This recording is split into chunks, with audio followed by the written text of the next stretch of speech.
सेठ जी।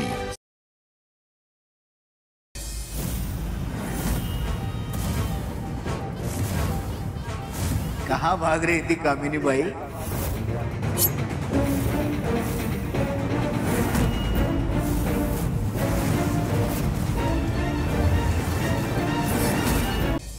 तुम्हें पता चला तुम्हारे भाऊराव काका ने क्या अपराध किया था। हर मुजरिम को सुधरने का एक मौका मिलना चाहिए। प्रगति,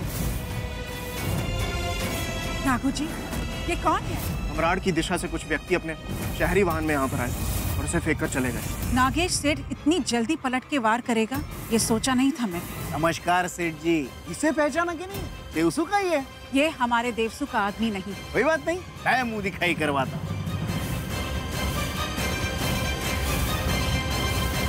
सेठ जी इतनी निर्दयी मत बनिए सेठ जी, मेरे सुहाग को बचा लीजिए। तो नागेश उसे मार डालेगा। भावराव के साथ जो कुछ भी हो रहा है वो अपने कर्मों का दंड भुगत रहा है। आपको देशों की शांति और संतुलन की पड़ी ही नहीं है, क्योंकि आप स्वार्थी हैं। आज मैं भी देखना चाहती हूँ कि आप सच्चा न्याय करती हैं या फिर अपने खोखले निर्णय का बचाव। देवी, मैं बचाऊंगी भावराव काका को।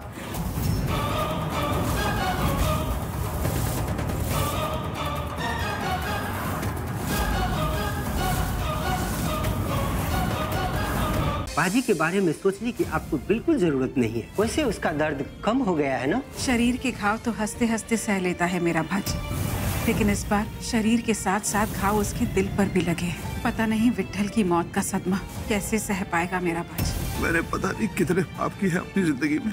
हो सके तो इस पापी और लालची देवर को माफ कर दीजिए।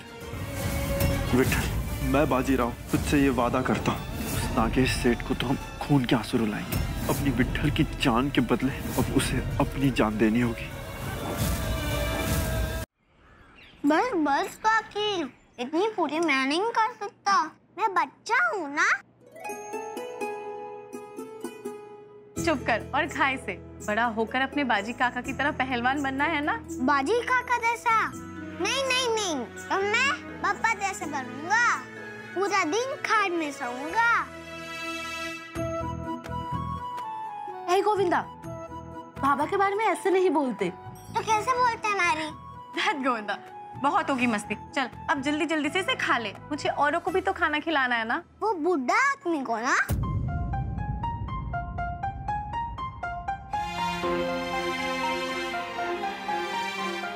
आप दोनों चुप क्यों हो गए?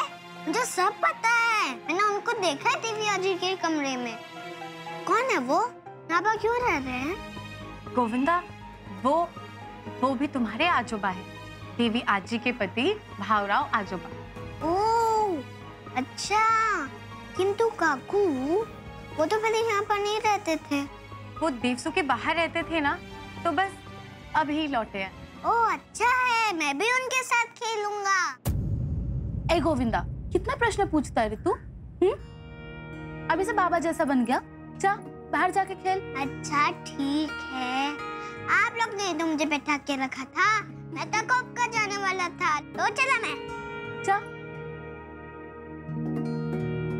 सेठ जी, समय बड़े बड़े घाव को भर देता है। एक दिन अपना बाजी भी इस सदमे से बाहर आ जाएगा। ठीक है सेठ जी, अब मैं चलता हूँ।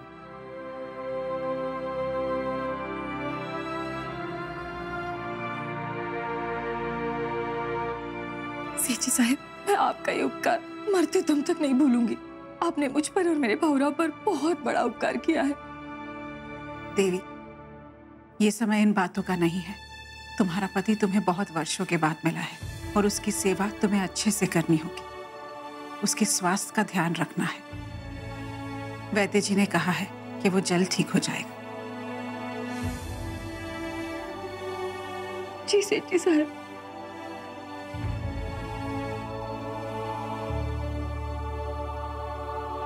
भाभी, मैं आप लोगों का एहसान कभी नहीं भूलूंगा, हमेशा आपका आभारी रहूंगा। मैंने पता नहीं कितने पाप किए हैं अपनी जिंदगी में, फिर भी आपने मुझे सिर्फ देवसू में ही नहीं लेकिन अपनी हवेली में रहने दिया। हो सके तो इस पापी और लालची देवर को माफ कर दीजिए।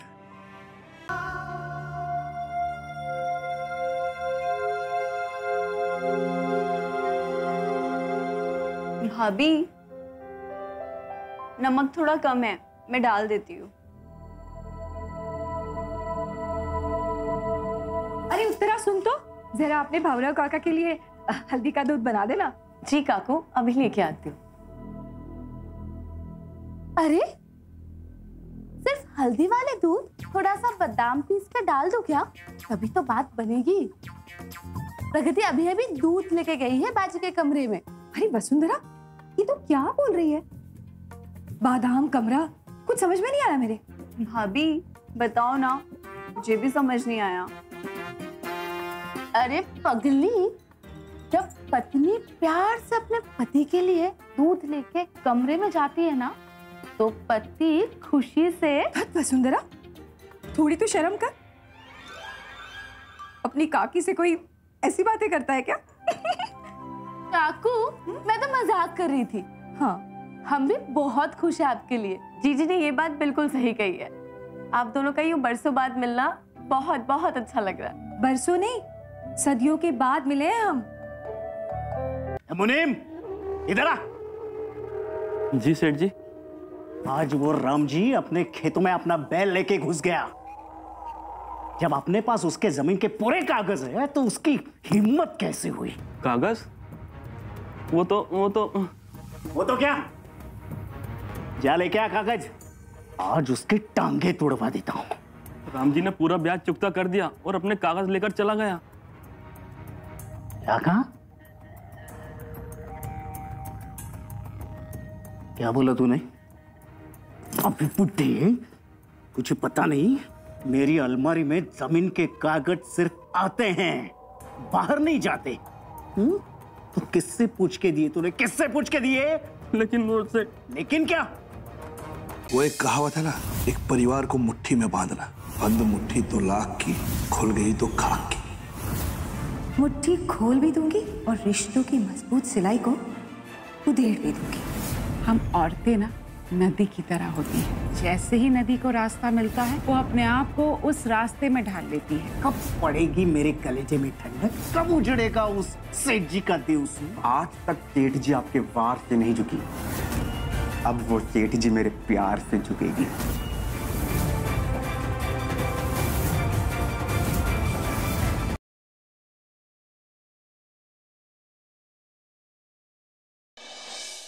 वही नहीं है यहाँ। मैंने कहा था ना, फेक कॉल होगा। चलो आप चलते हैं। थोड़ी देर और वेट करते हैं। कभी कोई पॉइंट नहीं है। अगर किसी को इन्फॉर्मेशन देनी होगी ना, तो वो किसी डिसेंट जगह बुलाएगा, यहाँ नहीं। Let's go.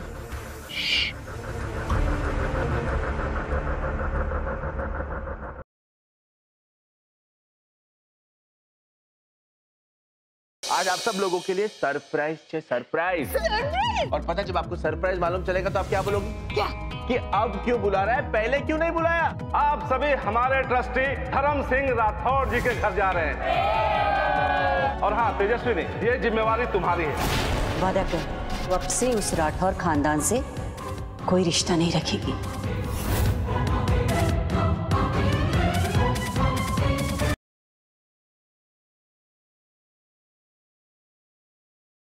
मुझे तो अभी भी यकीन नहीं हो रहा कि ये प्रज्ञा वापस आ गई।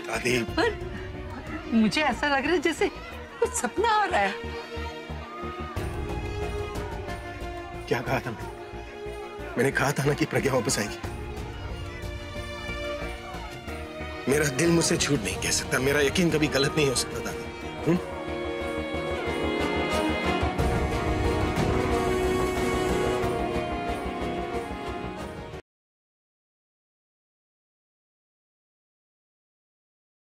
दिल तो यही चाहता था कि ये चिट्ठी आप तक पहुंचे। पूजा, चलो बाहर चलो और हल्दी की रस्म शुरू करो। तुम्हारी सास ने अभी तक हल्दी भी नहीं फेंकी। नरेन बाबू, पूजा नरेन से प्यार करती है।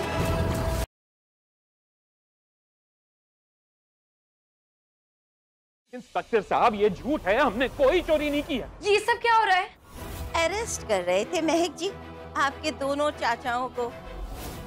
करोड़ से ऊपर का माल चुराया इन्होंने हमारी दुकान से।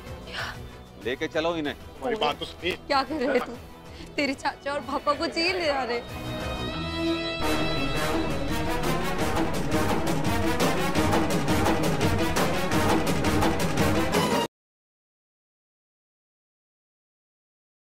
सब कुछ प्लान के हिसाब से हो रहा है। मैंने माँ के बैग में लोकेशन ट्रैक कर रखी है। आई एम श्योर निशा उन्हें फॉलो करेगी। डोंट वरी आदित्य, आज निशा पकड़ी जाएगी। बस एक बार पता चल जाए कि ये साया कौन है। आयशा और भाभीसा कभी साथ में खुश नहीं रह सकते। भाभीसा को मरना ही होगा।